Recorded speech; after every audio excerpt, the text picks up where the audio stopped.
বাংলাদেশের সামগ্রিক আন্দোলনের সাথে ছাত্রছাত্রীদের ন্যায্য দাবির সাথে একাত্মতা ঘোষণা করেছে। আপনাদেরকে আবারও আমি অভিনন্দন জানাই। এখনো যারা যেই সব শিক্ষক এখনো ঘরে আছেন তাদের সবাইকে নামতে হবে, কেননা শিক্ষার্থীদের বুকে গুলি হচ্ছে। আমরা শিক্ষকরা যদি শিক্ষার্থী না পাই, তাদেরকে যদি গুলি করে মারা হয়, আমরা কাদেরকে পড়াবো? আমরা গুলির বদ্ধ হচ্ছি।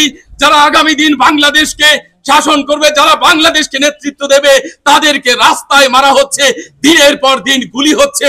আমরা সেই গুলির বিরুদ্ধে দাঁড়াচ্ছি। আমরা শিক্ষকরা আমাদের ছাত্রদের গুলির বিরুদ্ধে দাঁড়াচ্ছি।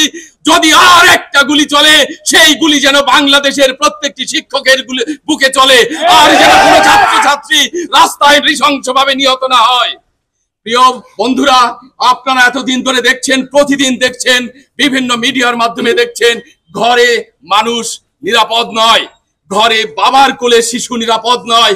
সে জানলা বন্ধ করতে গিয়ে গুলি খেয়ে মারা যায়, বাবার বুকে থেকে গুলি খেয়ে মারা যায়, মায়ের সামনে সন্তান মারা যায়। তাদেরকে বাঁচাবার জন্য আমরাই দাঁড়াতে হবে।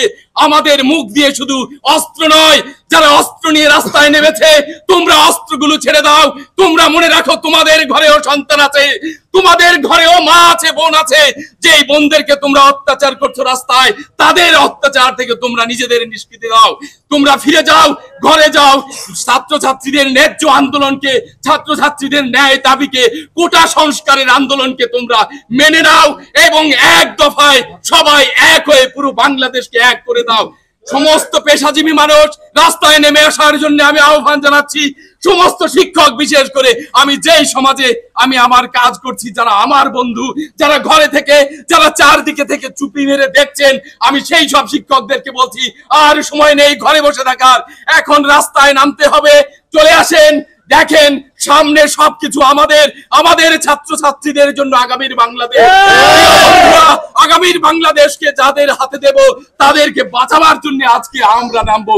৭১ নেমেছিল পুরো বাংলাদেশ, আমরা দেখেছি সেই ইতিহাস। আবার আরেকটি নতুন প্রজন্ম আসছে, নতুন মুক্তি আসছে। স্বাধীনতার এই যুদ্ধেও আমরা আরেকবার স্বাধীনতার ডাকবেই। আবার বাংলাদেশ স্বাধীন হবে, আবার নতুন বাংলাদেশ জাগবে।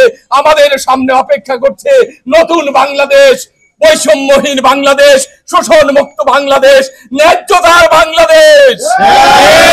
আপনাদের সবাইকে ধন্যবাদ। সবাই